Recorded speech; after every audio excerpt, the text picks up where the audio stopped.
Hi, in today's episode we will talk about the first steps after reaching the maximum level, because let's be honest, it is not at all obvious what you should do once you get there. For your convenience, everything will be divided into 5 conditional stages, which will be quite simple to understand. Before we begin, a small aside. With each new video, I try to improve the quality of the content I create. For example, in the previous video, time steps were added for the first time. In this one, I decided to work on the sound using this little device. I hope its quality will noticeably improve. Meanwhile, let's get started with the analysis. So, you've reached level 20, and now it's completely unclear what to do next and how to develop your character. There are actually quite a few options, some of which allow you to equip your character through exchanges and a substantial reserve of extra funds on your debit card. But all of that is misleading. We are only interested in honest methods, doing it with our own hands, to equip yourself with suitable items. So let's go step by step and figure out what actions you need to take. The first and most important step is to decide which profession will be your main one after you start focusing on it. This isn't about gathering. Generally speaking, you can gather almost any resources, and all of them will sell equally well at the auction house. The only exception might be logging, which is somewhat often outsider due to specific demands for certain types of wood. But even here you can make money. We are interested in crafting professions: mysticism, weaponsmithing, construction, and alchemy. What are the benefits of choosing each? Mysticism, weaponsmithing, and construction, when leveled up to 100% efficiency, allow you to transfer 3rd-tier items to other players. Alchemy gives you a chance to create 10 items at once for the price of 1. Essentially, this means the following. 100% of mysticism, weaponsmithing, and construction is not needed for anyone, because no one needs regular 3rd-tier artifacts. They all prefer overclocked versions, which we will discuss further. So, if you are looking for a simple piece of advice, choose alchemy, because it allows you to produce a lot of consumables that you'll need later on. If you don't care about my advice and want to play your cards differently, make sure that the professions you level last is the one that will stay with you forever. Why? Because initially we'll need to level up all professions gradually. The point is, the main mechanic that allows you to create the best items in the game is synthesis. However, in order to synthesize an item using the synthesis machine, you need to know its recipe. Simply put, the recipe must be learned by you and stored in your recipe book for your main profession. You cannot just learn any recipes randomly. Initially, you need to level up your profession. Your profession level does not affect efficiency. Efficiency provides bonuses during production, while your level grants access to new recipes. It has no other impact. As a result, to unlock the ability to craft all 3rd-tier recipes, which is very important because you will be synthesizing many 3rd-tier items, and I remind you that they are not transferable, you need to learn these recipes yourself. To do this, you should reach level 2 in mysticism, weaponsmithing, and construction. In total, this requires 1150 profession experience points. The logic here is as follows. If you choose alchemy, then level up the 3 mentioned crafts first, then boost it to 100% and lock it, you don't accidentally reset progress. If, for example, you want to focus on construction first, then initially level mysticism and weaponsmithing, and only afterward level construction. This way you won't lose their progress and will spend fewer resources on the final leveling of the chosen craft. I believe the principle is clear. Now regarding what to level these professions with. For weaponsmithing, your best choice is a shaman's knuckle weapon called Cyber Knuckle. It has some of the cheapest ingredients and grants the most experience points per craft, so you'll need less money and time to reach 1150 profession points. For construction, focus on steroid implants and immunostimulating implants. These are among the most expensive in terms of ingredients, but the items you will craft will definitely be useful later for creating 2nd and 3rd-tier artifacts. This can be considered a good investment in your future. For mysticism, level it through Dark Horse. Keep in mind that after reaching 2nd tier, Dark Horse can be transformed into Antelope. The ingredients for Antelope are significantly cheaper than those for a 1st tier rune. so this combination can save you quite a bit of resources. Also note that you will need at least 2 antelopes in the future. Any extras can be sold profitably at the auction house. For alchemy, it's most advantageous to level it based on what currency costs the most on the auction house. Don't focus on first tier items. Always look at second tier ones because they are more popular. When comparing consumables cost, if you are lazy, craft them using health regeneration tablets. They are always in demand. Now that you've sorted out your professions and essentially completed the first stage of your hero's development, you can confidently continue progression without obstacles. Of course, you can stretch this period out for some time, but keep in mind that very soon you will hit a point where you will need to level up your crafts. So it's better not to delay this process. By the way, at this stage you might also wonder where to get money since you'll probably want to buy some resources. It's very simple. Head northeast on the map towards Riverrise City. To its north are fields inhabited by spiders. Killing them yields a significant amount of resources. Items dropped by spiders can be sold at auction house if you need ancient coins, or traded with merchants if you are after gold. Additionally, chests drop quite a few ancient coins that you can also use at auction. Note that these fields are suitable for range classes. If you are melee class, then head into the swamps east of Riverrise City. The difference is that spiders there do not inflict deadly poisons, so melee classes will find it much easier to stay alive there. By the way, if you find spiders too tough, Stinging Net will help you out. Just make sure to find their level 20 versions. If even they provide too difficult for some reason, which would be quite strange, you can rely on earning through professions instead. But let's return to our main topic. What to do after leveling up your crafts? We are going to gather equipment for your character. Going straight for the maximum 30 gear from the start doesn't make much sense unless you're willing to spend real money on the game. Since we are doing an analysis without the exchange, you will need to collect enhanced weapons and second-tier artifacts. This will be more than enough in the initial stage. If we're talking about weapons, depending on your class, you should craft the following weapon types: Legionary Thunderclap Spear, Shaman Wolfclaw Knuckle, Destroyer Cyber Gladiator Sword, Ranger Soldier Bow, Defender Midnight Saver, Blast Medic Soldier Gun, Infiltrator Crystallite Dagger. Keep in mind that creating a simple second-tier item is not enough. You need an overclocked quality version. How are an overclocked items created? Let's take the Crystallized Dagger as an example. Its base version requires 2 ceramics, 1 diamond, 1 petrified spike, 1 meteoric ingot, and a previous tier dagger, specifically the Soldier Blade. If you use a green version of a Soldier Blade, whether through synthesis or a crafting station, you will get a regular second-tier crystallized dagger. However, if you take a purple soldier blade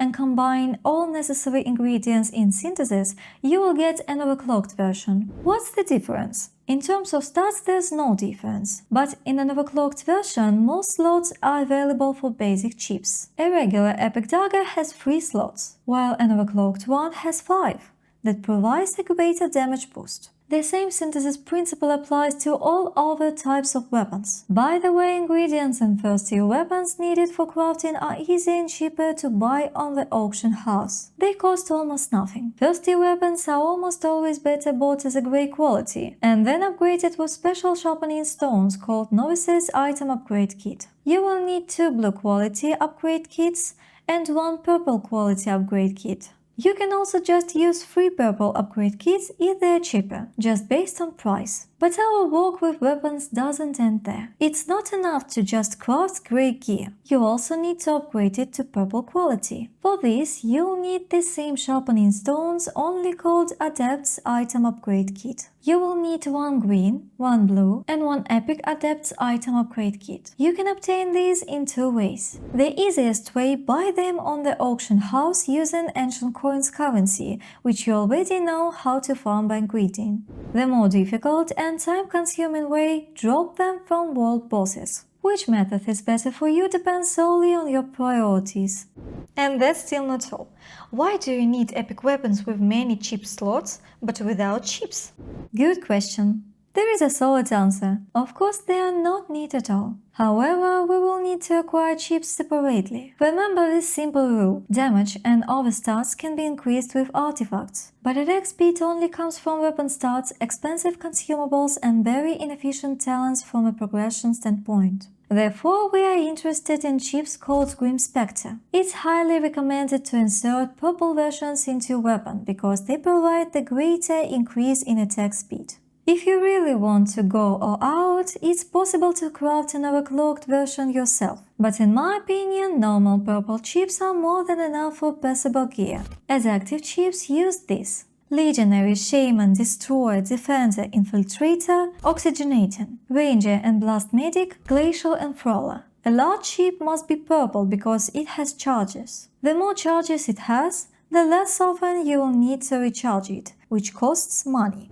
Besides chip integration, there is another very important step. You need to roll for maximum attack speed on your weapon. You can check this by holding Shift and hovering your mouse over your item. This will display its stats. Why do we need the maximum attack speed? Because there's nowhere else left to increase it from. To roll these stats, you will need an item called Reroll Main Values. It drops abundantly in open world and from bosses, and you can also buy it cheaply on the auction house. Only after achieving maximum attack speed on your weapon and inserting all necessary chips can you proceed to create artifacts. However, this can be done in parallel with other preparations. So now we're talking about artifacts. There are many different build options here. For example, a logical step for most of you would be to choose the Soldier's Implant as the main one for your character. But here's the thing: it's expensive, difficult to develop, and almost makes no sense. Why? I will explain now. The point is that the Soldier's Implant has two main stats, and when you want to catch a 5-star rating on it, you will need an almost infinite number of reroll main values items, which will require significant investments. As you can understand, this is a bad development path if you're aiming for decent gear. Therefore, we will take a different approach. We will build using second-tier implants with 1 stat but doubled. This option works great because 6 Soldier's implants are essentially the same as 3 implants dedicated solely to health and 3 dedicated solely to attack power. We still have 6 slots available, and it makes no difference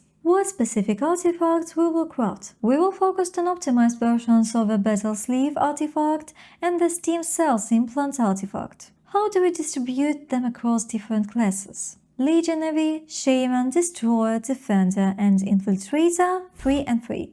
3 for attack power and 3 for health. Ranger and Blast Medic, 4 and 2. 4 for attack power and 2 for health. Important note: this combination is necessary for progressing further in content. However, for grinding at this stage, the best option is to have 6 battle sleeves, especially if you have already learned how to avoid getting hit in melee combat by keeping enemies at a distance. In this case, health isn't needed because it doesn't get depleted. And overclocked artifacts are created exactly like weapons. Simply put, you'll need to use purple versions of artifacts rather than green ones for their creation. The rest of the process is identical. The most important part begins after you obtain them. Once you have created artifacts, you will need to upgrade them to purple quality. First, you will need to reroll their main stat using an item called Reroll Main Values. If you're a beginner, aim to get at least 4 stats. That's enough. If you already have some currency saved up and can afford it, aim for 5 stars. Achieving 5 stars with maximum main stats is mandatory. In addition, you will see that each artifact have 5 secondary stats. What do we do with them? We reroll until we get suitable ones. Suitable stats are prioritized from highest to lowest. Physical crit chance, attack speed, armor penetration, flat physical penetration, physical crit power. Your task is to use the reroll secondary values item to get any 3 of these listed on your artifact. You can try the same stat 3 times. This will be enough for minimal yet comfortable gameplay. If you manage to get 4 out of 5 suitable stats, consider yourself lucky, as if you have hit the jackpot in a casino. Once you have achieved one of these 2 options, 3 or 4 suitable secondary stats, all that's left is to maximize the stats on secondary stats using the reroll secondary baskets item. Fortunately, the reroll costs nothing at all. Therefore, There should be no problems at this stage. After leveling up your professions, collecting all these artifacts and weapons, and performing all the listed manipulations, you can congratulate yourself because you just reached mid-game status. In simple terms, you are exactly halfway through your character's progress, and interestingly enough, you are now stronger than approximately 70% of other players, since most people have no idea how to properly develop their characters or what goals they should aim for. But your journey doesn't end here. Now you need to do something very important. Install runes. Technically speaking, you can install second-tier runes without much trouble. For example, embed a grey antelope into your artifact and enjoy a 9% boost in movement speed. But in reality, doing so is counterproductive. Such manipulations only harm your progress. Therefore, for further development of your hero, remember that once you leveled up mysticism earlier, it's time now to create 3rd-tier runes. At the same time, you can use a maximum of 2 runes, and therefore each class will have its own specific build. Fortunately, there are no special options, so we are interested in the following combinations: Legionary, Shaman, Destroyer, Defender, Infiltrator, Heavy Chainmail and Monitor Lizard, Ranger and Blast Medic, Heavy Chainmail and Chitin. For melee classes, the first rune provides survivability, while the second adds damage. For ranged classes, the first rune offers survivability in case of fatal mistake in the following points of this video, and the second increases movement speed. By the way, we are particularly interested in Chitin with 14%. If you can't achieve it immediately, you can resort to using the item reroll main values. Recently, it has been possible to transfer percentages. Once this is done and your build is complete, you will be able not only to grind spiders in the open world, but also to visit Prison Island in a PvE mode without fear of failing it.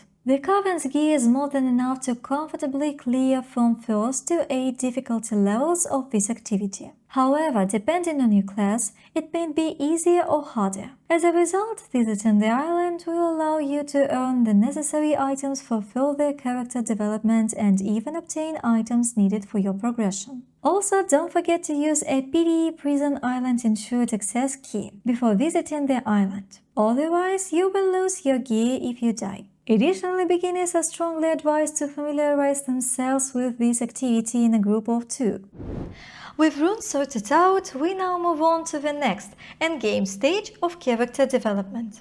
Essentially, this is the final phase of your hero's growth, after which you can say that you have achieved practically everything possible in this project. But don't get complacent. Now you will need a lot of time and effort, as well as a substantial amount of in-game currency. The reason is that we are moving on to creating 3rd-tier artifacts, access to which was unlocked along with the ability to visit Prison Island. Creating 3rd-tier artifacts depends on having not only the recipes and quite expensive ingredients by game standards, but also performing a series of preparatory manipulations. Without these steps, you will never be able to craft a proper 3rd-tier artifact. How does this work? Let's figure it out. Corepunk offers an option when you can create an implant with 5 stars on its main stats right away, meaning you won't need to transfer stats later. As you understand, the more stats you have, the harder it is to get 5 stars on all of them. At 3rd tier, there are immediately 3 such stats.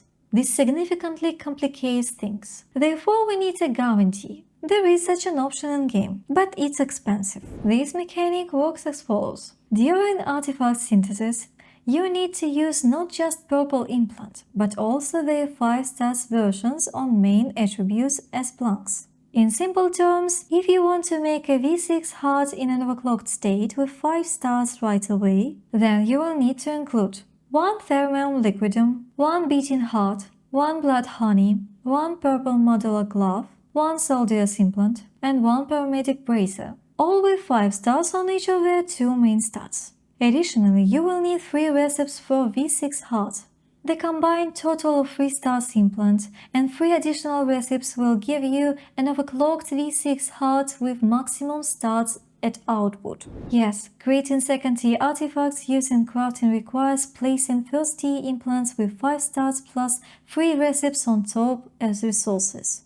Note that sometimes artifacts with 4 stars can be also used for convenience. There is a calculator available online for this purpose. After creating an overclocked 3rd-tier artifact in its enhanced state, you will need to upgrade it to epic quality using 3rd-tier sharpening stones, which drop exclusively on Prison Island and are personal. Thus, buying them externally isn't possible. Keep in mind that 3rd-tier artifacts have only 3 secondary stats instead of 5 like 2nd-tier ones. Consequently, you will need to obtain these secondary characteristics and max out all their stars. This process is similar as before, but somewhat easier since there are only 3 stats instead of 5. The reduction in secondary stat is due to 2 bonus talents appearing on overclocked artifacts that enhance random talents within passive trees. These bonuses are quite significant. Therefore, later you will need to catch suitable talents for each artifact using an item called Reforger Calibrator. The chance of successfully catching desirable talents is very low, thus that should be done after you have already set secondary stats on your item.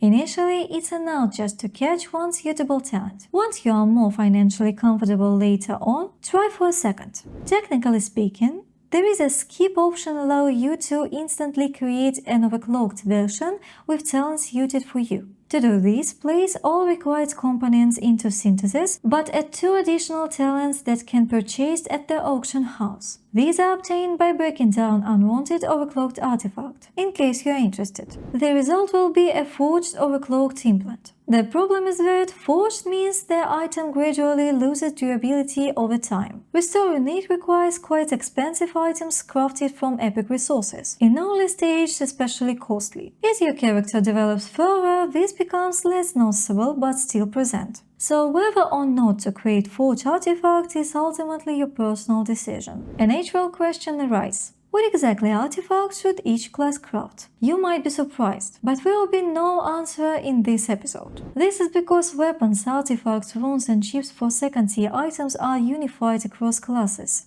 Regardless of which class you are playing as, your build remains essentially identical. However, when it comes to 3rd tier, which also involves talents, many variables come into play. For example, one ranger might opt for 6 different builds depending on which talents and artifacts they choose. Other classes face similar situations too. Yes, there are some branches that are more or less suitable for all situations, but these are exceptions rather than rules. By assembling the previously mentioned 3rd tier artifacts, you will reach the 5th stage. I should note that you will arrive at this stage much earlier than you acquire the right talents for them. The only exception is when you create forged items immediately. In other cases, the 5th stage corresponds to the moments when you have already crafted 3rd tier implants and are methodically enhancing their secondary stats. The essence of this stage is that you will need to focus on obtaining 3rd tier weapons. Technically, you can start working on this during the 2nd tier item phase. It all depends solely on you. The nuance is that the recipe for the weapon you need to synthesize is obtained on Prison Island. You can get it either by opening level 9 or higher keys or by purchasing it from a weapon merchant with a very small chance. Recipes for truly powerful weapons, which are in demand for your class, can occasionally be bought at auction for astronomical sums. To give you an idea, the average cost is around 8,000 ancient coins, which is roughly equivalent to $190 in real money. Some recipes, as both for rangers, are practically impossible to obtain because their class is very popular. If they are listed, the price usually starts at no less than 10,000 ancient coins and they sell out almost instantly. Therefore, you can either try to win the recipe at auction, which is very difficult, or find it on the island. It's important to know that getting the necessary recipe on the Prison Island is also quite challenging. To increase your chances of obtaining it, you should carry with you the required amount of gold, 5,000 coins, during each visit, because the needed recipe might be sold by a merchant at any time. After acquiring it, all that remains is to synthesize an overclocked weapon. This process works similarly to crafting artifacts, but with one key difference. Since we're talking about weapons, there's no need to add recipes during synthesis. Once you obtain a 3rd tier weapon, all that's left is to maximize its attack speed. which I assure you seem like a trivial task after all stages of development you have gone through. Using the previously mentioned recalibrators, you will also need to catch talents on your weapon that influence your specialization nodes. Unlike artifact talents, these are much easier to acquire because their selection pool is significantly smaller. After doing this and installing an overclocked chips into your weapon, congratulations! You have almost completed the game. Why almost? Because artifacts can be further enhanced with boss heads from Prison Island. These heads drop only from level 9 and above bosses, which are generally difficult to defeat solo. Moreover, these heads are used not on existing artifacts, but on new ones, meaning you will need to synthesize these gear items again. Obtaining them marks a final point in your character's development for now. As you can see, character progression in Corepunk is quite straightforward in terms of understanding, but very complex in execution, because it requires managing many variables and spending substantial resources. Technically speaking, reaching a fully assembled set of an overclocked second-tier artifact takes approximately 30 to 40 hours of pure gameplay on a brand new account. However, further progression depends heavily on your luck, your friend's presence, your ability to communicate with others, and overall willingness to invest time into it. Some players manage this in about 100 hours, others may take up to 300 or more. Additionally, keep in mind that every week Corepunk releases a major update that may include not only new content, but also entirely new system capable of turning your current build upside down. For example, we know for certain that soon there will be third-tier chips and runes, granting access to active abilities if you don't have duplicate artifacts on your panel. It goes without saying that these updates will significantly change the current meta. In summary, now you know how to develop your hero and what stage needs to be passed through along the way. That's all for my video. If you enjoyed it or found it helpful, please give it a like and share your impressions in the comments. Also, don't forget to subscribe. It really motivates me to produce new content faster and helps you to stay updated with notifications about new releases. Thank you in advance for your activity and see you very soon. Bye!